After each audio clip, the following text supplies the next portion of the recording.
This is my rattlesnake bean plant. Planted it 1 month ago.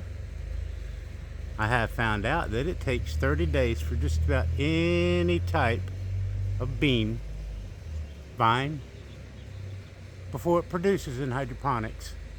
That's from the day you plant the seed until you start getting the flowers and the beans. 2 days ago we had a flower right there, and tomorrow it will be falling off and we will have beans. Might even fall off today. Up here right past that stick there is some string tied together. That is where it's 10 feet long.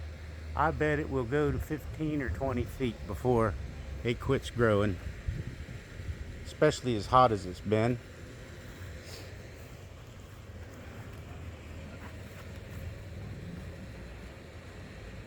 It's too bright to see this way, but